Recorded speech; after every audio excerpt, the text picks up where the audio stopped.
Welcome to the NEET 2020 booklet code G1. Booklet code G1 Biology question paper analysis based on NCERT line by line analysis. Medical entrance exam के दौर में एक समय ऐसा था कि कितना भी पढ़ लो, चाहे आप दिनेश पढ़ लो, एनसीईआरटी, ट्रूमेंस और कोई रेफरेंस बुक पढ़ लो, पढ़ते जाओ, कम था। लेकिन आज की डेट में 2010 से जो ट्रेंड चला आ रहा है, that is specifically they are asking the question only from NCERT from their lines. तो इसलिए एनसीईआरटी पढ़ना आजकल के बच्चों के लिए मजबूरी हो गई है कि भैया एनसीईआरटी तो पढ़नी ही पड़ेगी अगर मेडिकल एंट्रेंस इंडिया के अंदर क्वालिफाई करना है। ये चीज़ क्लियर है। तो इसी को ध्यान में रखते हुए question number 95 offset G1 NEET 2020। Some dividing cells exit the cell cycle and enter vegetative inactive stage. This is called quiescent stage. This process occurs at the end of. So 95, question number 95 is from page number 164 of class 11th biology. So we will move on to question number page number 164. Yes, quiescent stage. So here it is, as needed to replace cells that have been lost because of injury cells. These cells do not divide further, exit G1 phase to enter the inactive stage called quiescent stage. So not divide further, exit G1 phase. So option number 1, 95, option number 1 is correct. Now move on to question number 96. Which of the following techniques, in which of the following technique the embryos are transferred to assist those females who can't conceive? Here word is written embryos. So इस case में हम क्या करेंगे, embryo को transfer करेंगे। Question number 96 इसका हो जाएगा भैया ऑप्शन नंबर 4, क्योंकि एम्ब्रियो किस केस में ट्रांसफर होगा, to those who can't acid. अब देखो गैमेट इंट्राफैलोपियन ट्रांसफर JFT, तो गैमेट वाली बात आ गई यहाँ पे। इंट्रासाइटोप्लाज्मिक स्पर्म इंजेक्शन, यहाँ पे क्या हो गया, स्पर्म वाली बात आ गई। तो फिर वही ICSI, तो जाइगोट इंट्राफैलोपियन ट्रांसफर, ठीक है जी, जाइगोट को ट्रांसफर करेंगे फैलोपियन ट्यूब में।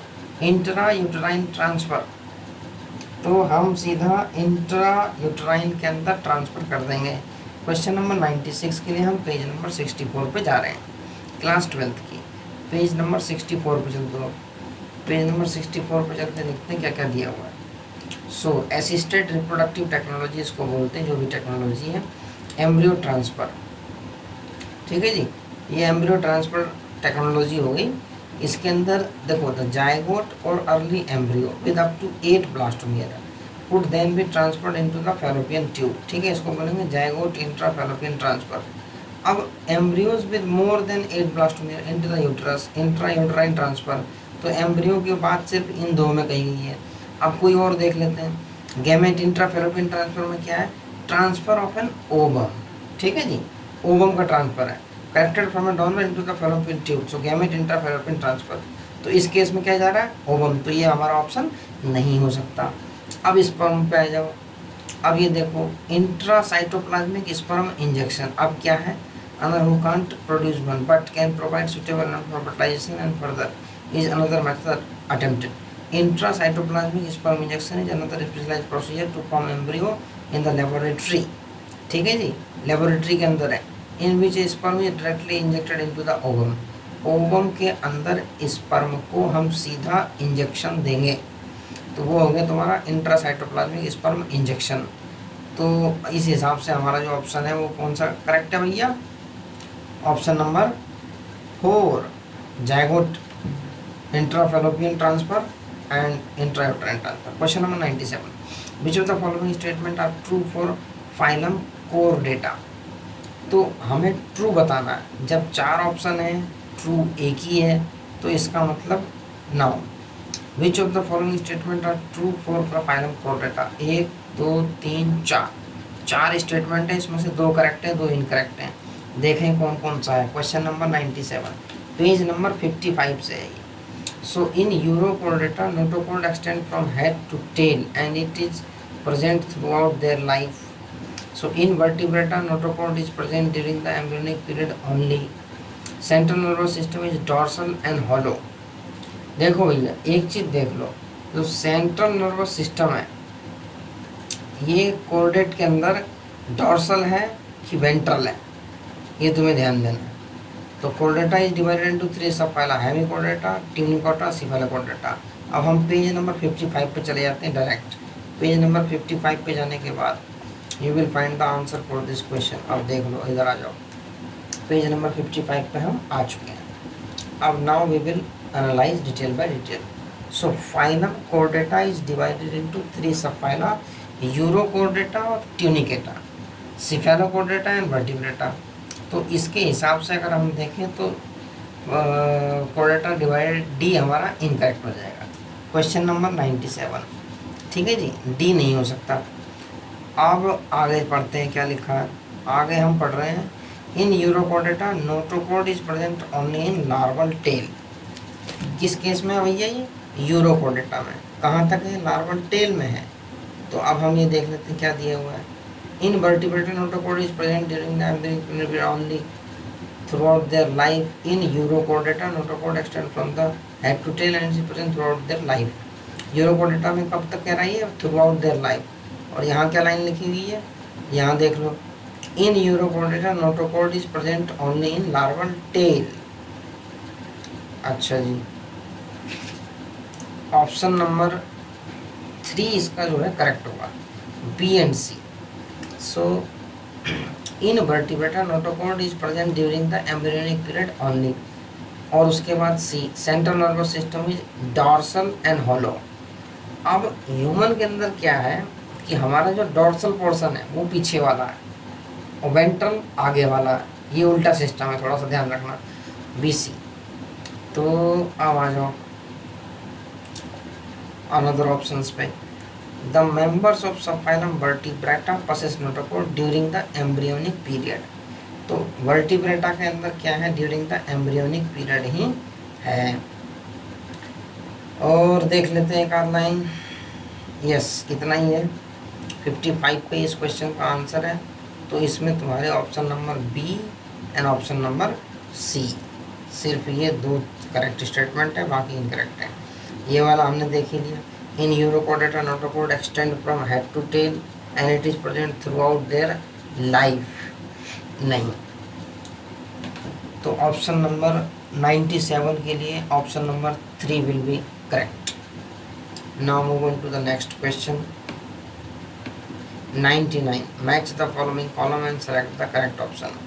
देखो इसके अंदर तुम्हें दिया हुआ है ग्लैंड और इसके डेफिशिएंसी या फिर एक्सेसिव हार्मोन से कौन से डिसीज होते हैं उससे तुम्हें मैच करना है। अब पिट्यूटरी ग्लैंड, और देखो पिट्यूटरी ग्लैंड्स की कमी से कौन सा होने वाला है? पिट्यूटरी ग्लैंड, हाँ भैया, तो डायबिटीज इंसिपिडस, ठीक है जी, A will match with 3। Thyroid gland, इसको हम एनसीईआरटी में भी देखें कहाँ कहाँ से, adrenal Addison's disease, pancreas, diabetes mellitus. अब देख लो क्वेश्चन नंबर 99। अब तुम चल दो पेज नंबर 334, पेज नंबर 334 पे आ जाओ और इसका हम देख लेते हैं एनसीईआरटी में कहाँ कहाँ लिखा हुआ है। पेज नंबर 334 पे हम आ चुके हैं। अब इसके अंदर डायबिटीज इंसिपिडस, ये देख लो, डायबिटीज इंसिपिडस ये हो गया तुम्हारा एडीएच। और एडीएच कहाँ से निकल रहा है? ADH is secreted by pituitary gland. ये देख लो पिट्यूटरी ग्लैंड, ऊपर देख लो, ठीक है जी, पिट्यूटरी ग्लैंड के हार्मोन है पिट्यूटरी ग्लैंड। तो ये तुम्हारा उससे मैच हो गया। अब और आ जाओ,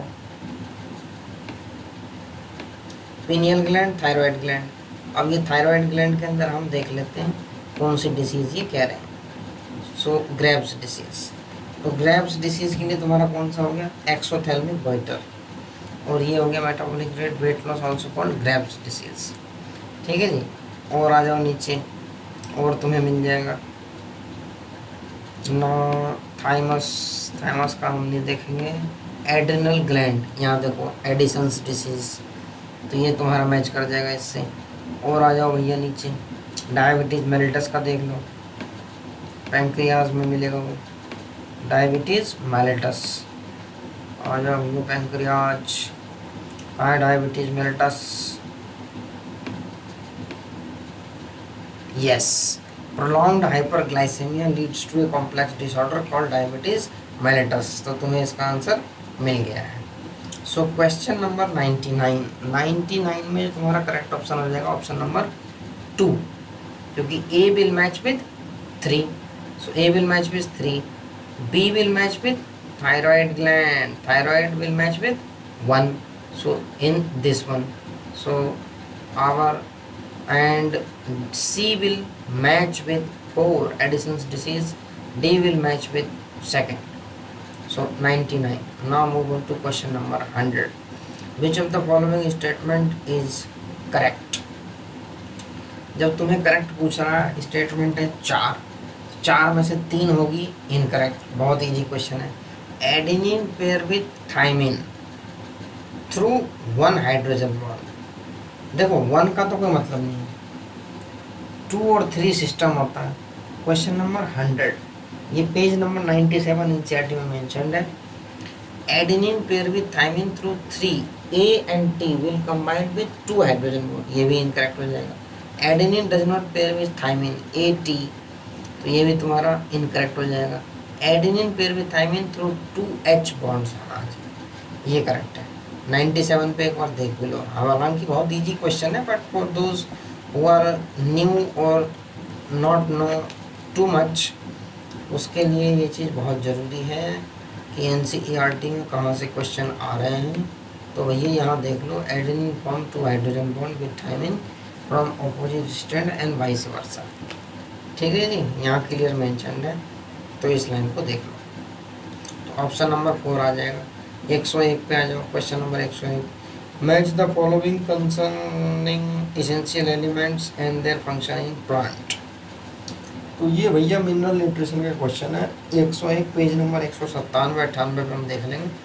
आयरन, जिंक, बोरॉन और मैग्नीज, ये 4 का ऑप्शन है। 101 का पेज नंबर 197 पे चलते हैं सीधा, पेज नंबर 197।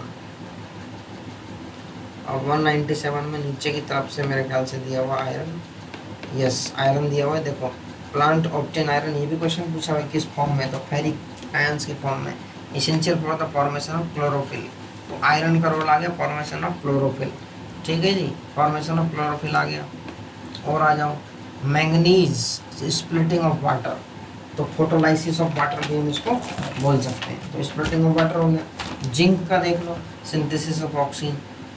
बोरॉन का देख लो, पॉलन जर्मिनेशन, क्लियरली मेंशन है एनसीईआरटी में, लाइन बाय लाइन है।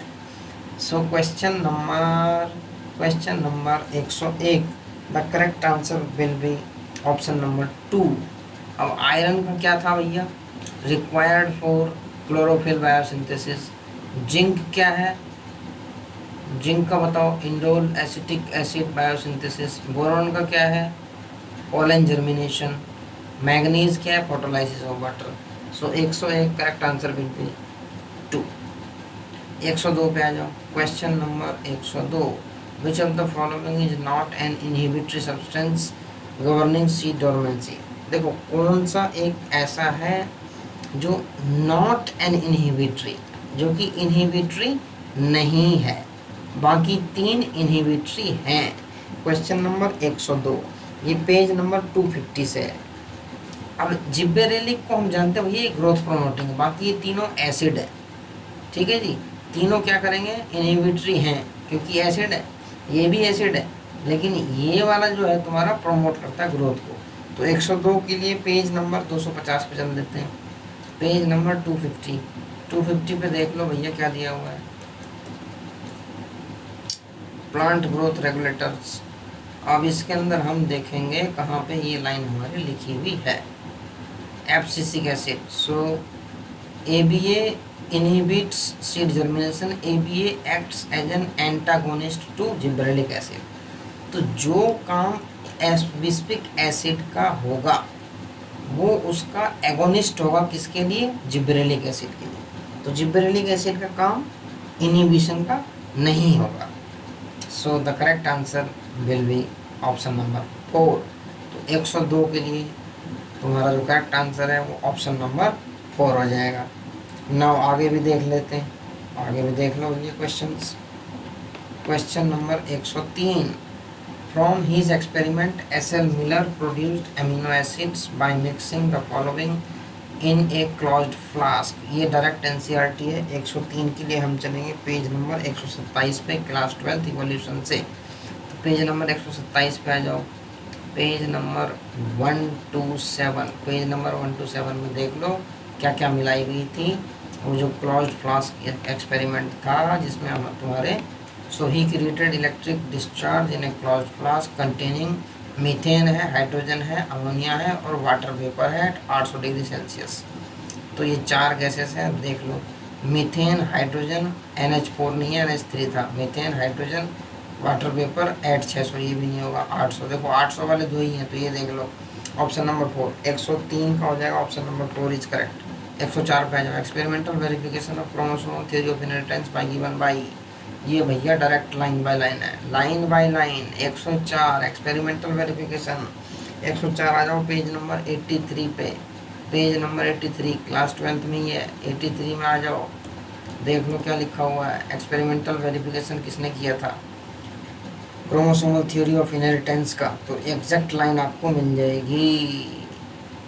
कहाँ है देखो, Sutton united knowledge of chromosomal segregation with manual principle for chromosomal theory of experimental verification of the chromosomal theory of inheritance by Thomas Hunt Morgan. Clear line है, Thomas Hunt Morgan. पूछा क्या है, experimental verification of chromosomal theory कौन है भैया इसमें से। Experimental verification chromosomal theory of inheritance was done by, एक बार और देख लो, मॉर्गन आ गया। 104 का 3 मॉर्गन है, क्लियर कट मॉर्गन। थॉमस हालांकि नाम आधा दिया हुआ है बट थॉमस हंट मॉर्गन। आ जाओ 105 पे, the body of the ovule is fused with funicle at. ये लाइन है भैया, लाइन एनसीईआरटी की। 105 पेज नंबर 25 से उठाया गया है, पेज नंबर 25। ये देख लो लाइन डायरेक्ट, लाइन उठ के आई तुम्हारी।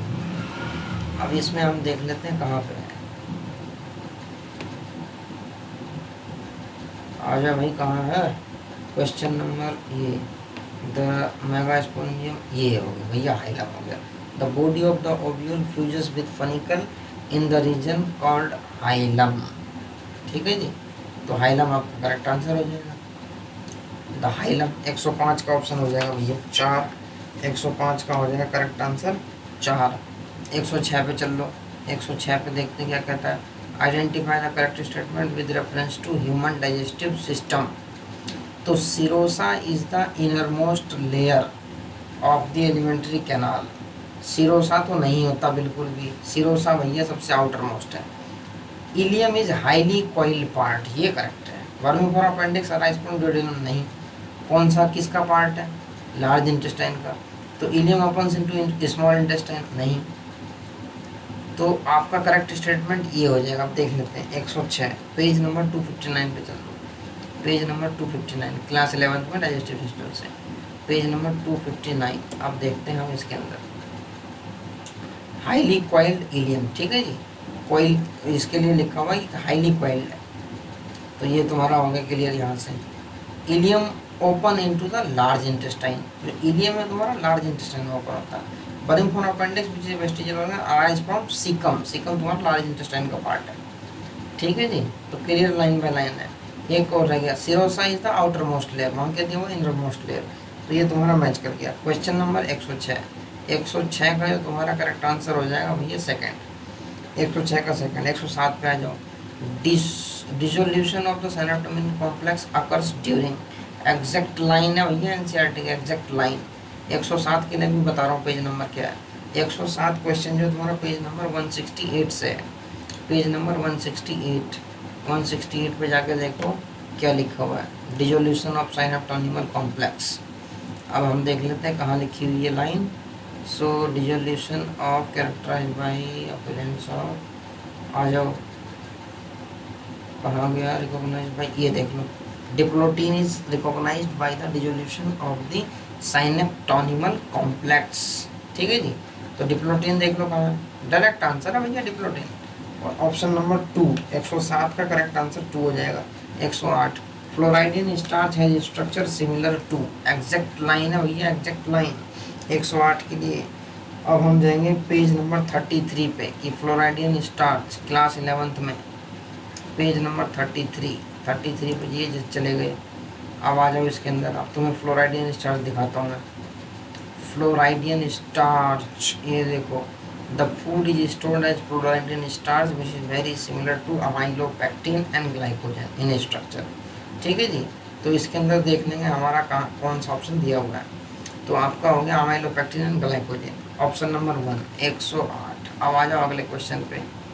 108 के बाद हम आ जाएंगे भैया question number 109, the specific palindromic sequence which is recognised by Eco R1।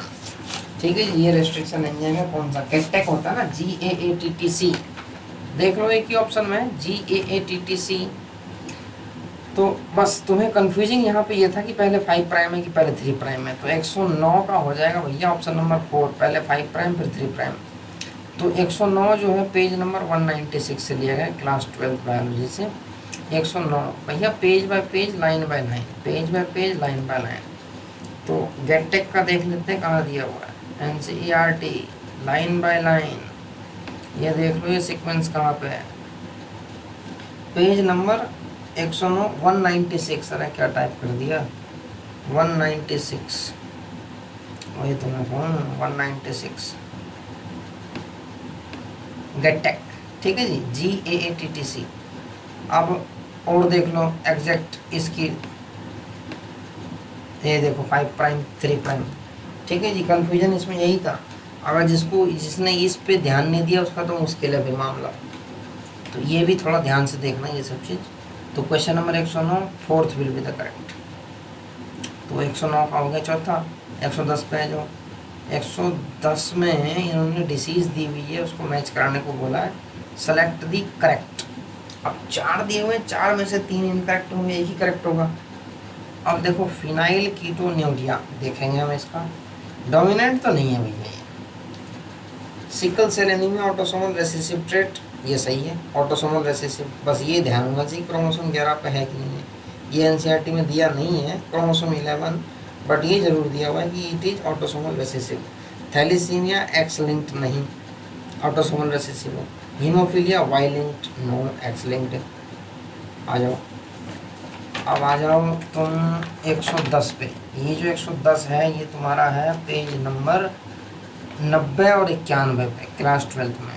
तो 90 पे चले जाते हैं हम, क्वेश्चन नंबर दिस के लिए हम चले जाते हैं 90 पे। Haemophilia, this is sex linked recessive disease. ठीक है जी, हीमोफीलिया का मिल गया। अब आ जाओ सेक्स लिंक्ड रेसेसिव है।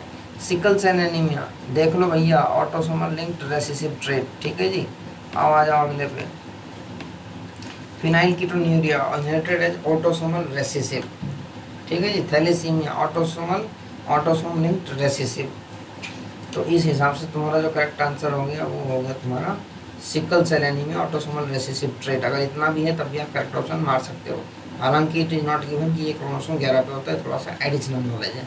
Identify the substance having glycosidic bond and peptide bond respectively in their structure. अब ये देखो ग्लाइकोसाइडिक बॉन्ड कहाँ होंगे, जहाँ पे तुम्हारे की कार्बोहाइड्रेट होगा। पेप्टाइड कहाँ होगा, जहाँ तुम्हारा प्रोटीन होगा। अब ये देखो ग्लिसरॉल, ये कोई कार्बोहाइड्रेट नहीं है। सेल्यूलोज ये है कार्बोहाइड्रेट नहीं, सेल्यूलोज का देखो, और लेसिथीन। अब देखो इसके अंदर तो ग्लाइकोसिडिक है लेकिन इसके अंदर लेसिथीन में नहीं होगा, ये तुम्हारा फैट का टाइप है। ठीक है जी, इन्यूलिन इंसुलिन, हाँ जी इन्यूलिन ये तुम्हारा है, और ये इंसुलिन ये तुम्हारा प्रोटीन है। प्रोटीन में क्या होगा, पेप्टाइड बॉन्ड। अब इन्यूलिन में क्या होगा, ग्लाइकोसिडिक बॉन्ड। अब ये काइटिन और कोलेस्ट्रॉल, फिर ये देखो कोलेस्ट्रॉल अलग हो गया। तो हम इन्यूलिन 111 हो जाएगा तुम्हारा पेज नंबर 148 और 151। तो 148 मार देता हूँ भैया पहले, 148 पे देख लो। 148 collagen is the most abundant protein in the animal world, और भी लिखा होगा इसमें। Inulin is a polymer of fructose. ठीक है जी, फ्रक्टोज का है। और ये पॉलीसैकेराइड में है। पॉलीसैकेराइड क्या होते हैं? कार्बोहाइड्रेट। ठीक है जी, कार्बोहाइड्रेट। और कार्बोहाइड्रेट का तुम्हें पता ही है, it is made up of individual units monosaccharides, ठीक है जी, and joint by glycosidic bond. तो ये हो गया तुम्हारा, ये तुम्हें पता होना चाहिए कि इन्यूलिन, ये थोड़ा सा कंफ्यूजिंग वर्ड है, इन्यूलिन इंसुलिन का। तो और पेज नंबर 151 पे देख लेते क्या दिया हुआ है, पेज नंबर 151। तो पेप्टाइड बॉन्ड, तो in protein amino acids are linked by peptide bond, ठीक है जी, क्लियर मेंशन्ड है। तो इसमें कोई क्वेश्चन रह ही नहीं गया, तो ये क्वेश्चन भी इजी था ना। अब आ जाओ अगले क्वेश्चन पे।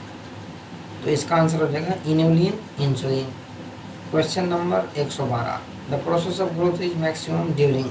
112 जो क्वेश्चन है ये भैया क्लास 11th में है, कौन से फेज में सबसे ज़्यादा होगा? तो पेज नंबर 243 में दिया हुआ है। पेज नंबर 243 पे हम चले जाएंगे डायरेक्ट। पेज नंबर 243, इस पे जाने के बाद तुम ये देख लो difference phases of the growth, ठीक है। हमें बतानी है मैक्सिमम किस में है, एट एन एक्सपोनेंशियल रेट और लॉग और एक्सपोनेंशियल फेज, ठीक है जी। तो ये देख लो एक्सपोनेंशियल फेज और लॉग फेज में सबसे ज़्यादा है। तो और हम चले जाएंगे ऑप्शंस पे, lag phase, senescence, log phase. Lag का तो मतलब होता भैया मतलब बिल्कुल धीरे, लैग, एपरेंट लैग, ये वर्ड तुमने सुना होगा। 112 ऑप्शन नंबर 4 मतलब लॉग फेज, वहाँ क्लियर मेंशन है, क्लियर नहीं। Question number 113, question number 113 of set G1 of class 11th, ये भैया क्लास 11th का है। तो organ of Corti, cochlea, Eustachian tube, stapes, ठीक है जिसमें हमें मैच करना, थोड़ा सा कॉम्प्लिकेटेड क्वेश्चन कह सकते हैं इसको। 113 पेज नंबर 325 और 26 से है। तो ऑर्गन ऑफ कॉर्टी और कॉक्लिया, अब ये देखो connect middle ear with pharynx, ये तो क्लियर है, यूस्टेचियन ट्यूब। सी का वन देख लो, सी का 1 यहाँ भी है, यहाँ भी है, अब मामला फंस गया। सी का 1 यहाँ भी है, यहाँ भी है। अब तुम्हें ऑर्गन ऑफ कॉर्टी पता होना चाहिए, कॉक्लिया पता होना चाहिए, स्टेपिस। तो स्टेपिस का क्या है? Attach to the oval window. D का 3, तो डी का 3 और सी का 1, तो भैया मेरे को तो ऑप्शन नंबर 2 लग रहा है। 113 कंफर्म करो भैया, ऑप्शन नंबर 2 ही है क्या इसका? हाँ जी, ऑप्शन नंबर 2। अब हम देख लेते हैं पेज नंबर 325 और 26, क्लास 11th। 325 पे चले जाओ, 325 ये चले गए। 325 पे जाने के बाद एकदम लाइन बाय लाइन दिया हुआ है, जो वर्ड उसमें पूछे गए हैं वो इसमें लाइन बाय लाइन है, देख लो। Stapes is attach to the oval window, ठीक है जी, क्लियर कट है। An Eustachian tube connect the middle ear with the pharynx, ठीक है जी। Coiled portion of the labyrinth is called cochlea. Exact line by line है, कुछ भी एक्स्ट्रा नहीं पूछा गया। तो ये तुम्हारा हो गया। अगली पे आ जाओ, यहाँ एक और दिया हुआ है, organ of कॉर्टी is structure located on the basilar membrane. अब ये 4 ऑप्शन यहाँ देख लो, 4 ऑप्शन दिए हुए हैं यहाँ पे। तो 113 का तुम्हारा हो जाएगा 2, option number 2 is the correct. तो इस वीडियो में फ़िलहाल इतना ही, अगले क्वेश्चन के लिए अब हम अगले वीडियो में मिलेंगे। और ये बहुत यूज़फुल है उन बच्चों के लिए जो कि ख़ास तौर से पहली बार नीट का एग्ज़ाम देंगे या फिर अभी प्रिपेयर देने की सोच रहे हैं। हालांकि जो थोड़े से कमज़ोर हैं, वैसे स्टूडेंट जिनको मतलब ये समझ में नहीं आता कि भाई पढ़ें तो पढ़ें क्या, कौन सी लाइन पढ़ें, क्या ध्यान रखें क्या ना रखें, तो इस वीडियो को देख के तुम्हें आइडिया लगेगा कि भाई कौन सी लाइन एनसीईआरटी की पढ़ना बहुत ज़रूरी है। और क्वेश्चन देखोगे कि कहाँ से निकाला जा रहा है 11th और 12th स्पेसिफिकली बायोलॉजी के लिए। और आजकल तो केमिस्ट्री और फिजिक्स में भी देखा जा रहा है कि लाइन बाय लाइन हिट कर रही हैं कुछ क्वेश्चंस में, न्यूमेरिकल वाले को छोड़ के थियोरेटिकल क्वेश्चन अब केमिस्ट्री और फिजिक्स में भी एनसीईआरटी से आने लग गए। So reading NCERT is a must to qualify in NEET. Jai Hind, thank you. चलो भैया स्टॉप।